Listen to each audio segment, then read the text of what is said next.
Hello, everyone. I'm Mark. And I'm Rob. And today we're going to talk about whether or not the torch was passed last night as the Indiana Fever defeated the Phoenix Mercury and Caitlin Clark outplayed Dinah Taurasi. Welcome to Mark and Rob's Sports Showdown, one of the hottest and best talk shows on the planet.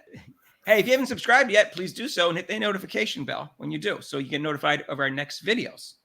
So last night, the Indiana Fever upset the Phoenix Mercury 88-82. This is the first meeting between Caitlin Clark's team and Dinah Taurasi's team, as everybody knows. And Dinah Taurasi played well in the first half, but poorly in the second half, I think. And Caitlin Clark outplayed her. So, Rob, was this the passing of the torch?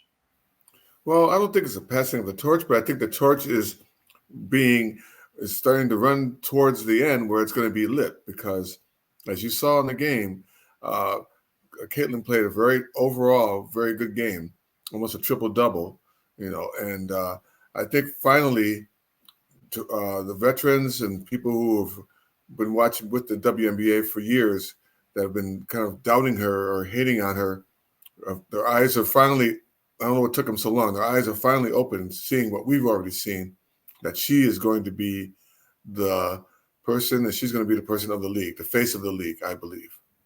Yeah, Rob, they play 3 games, so this is only one game. Who knows what's going to happen in games 2 and 3. Although they are in Indiana, and I think they'll get better ref calls than they did last night.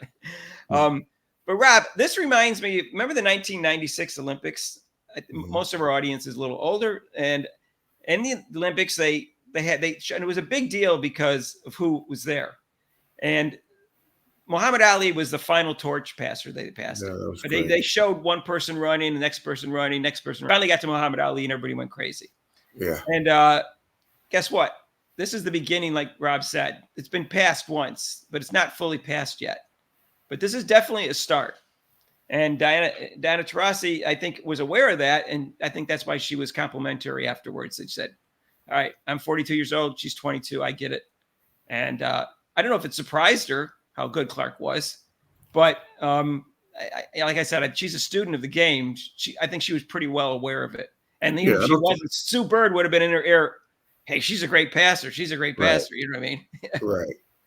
Yeah, I think she, like I said, I think she's in denial, and she didn't want to really say that she was good, and that's why she made the little snide comments. And then finally, when she has been watching, she's been sitting back watching the games before she came and played her. So she's like, "Whoa, this young lady can play."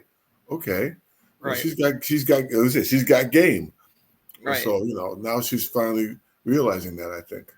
And the forwards in the center have an advantage in this league because it's so physical. So the guards usually aren't the best players, and they don't usually get the MVPs. But so Clark may not necessarily be the MVP right away or anything like that. But in terms of passing to the torch for best guard in the league, that seems to be what's happening here.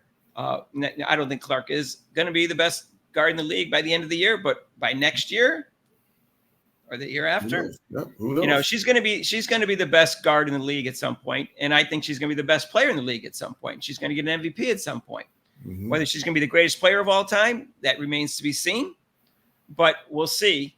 Dinah Taurasi, by some, is considered the greatest player of all time in the WNBA. I maintain she's not, but she's certainly, you could convince me she's in the top 5, and she may be the best guard of all time. So this is being very interesting, passing of the torch, because I think Clark has the potential to take that title away from her. So do you think finally Granny has given Clark some cookies and milk and cookies now? So she gave her flowers last night. She was very nice, and I have nothing bad to say about her at this point, except for the fact that if she wants to be really nice, she should drop off the Olympic team and give it to Clark. That's about the only thing I have to say. Which is you won't let me fall off your chair. You'll be down flat on the floor looking up. Yeah, maybe she could fake an injury and save face and say, "Oh, I'm injured." Maybe. I'm not wishing injuries on anybody. As an athlete, I don't want to do that, but maybe that's what you could do. Who knows? Maybe Chelsea Gray doesn't come back from her injury. She's still not playing full time, so she's not 100%. So we'll see. We'll see what happens. I thought it was interesting. People saying here that that was the passing of the torch. I said not quite yet, but it was certainly the start. It was definitely the start, and it's definitely going to happen. Just a question of when. And I think she has to do more than win one game and outplay another person in one game for it to be the passing of the torch. But you can see that she's the better player at this point in the career, which is no knock on Diana Taurasi. She's 42 years old. She's playing great for 42. Yeah. So, anyways, that's our take. If you haven't subscribed yet, please do so and hit the notification bell. We got a live show Eastern time, 7 to 8 every Monday, except for major holidays. And during the Olympics, we're going to do live shows 2 to 5 for like 14 straight days, except for when the women's basketball team is playing, unless Caitlin Clark is on the team. Because our fans don't want to see that, and I'm not going to watch, and Rob's not going to watch. I'm not going to watch it. So sorry if that happens. Boom, that's what's going to happen. And I don't know how the NBC schedule is for that right now. I just know that they're going to do primetime stuff between 2 and 5 because Paris is ahead of us in time. So, anyways, that's what's going to happen. If you like this video, please hit the like button, and feel free to make intelligent, non-insulting comments. And we'll see you in the next video. Right. Peace out.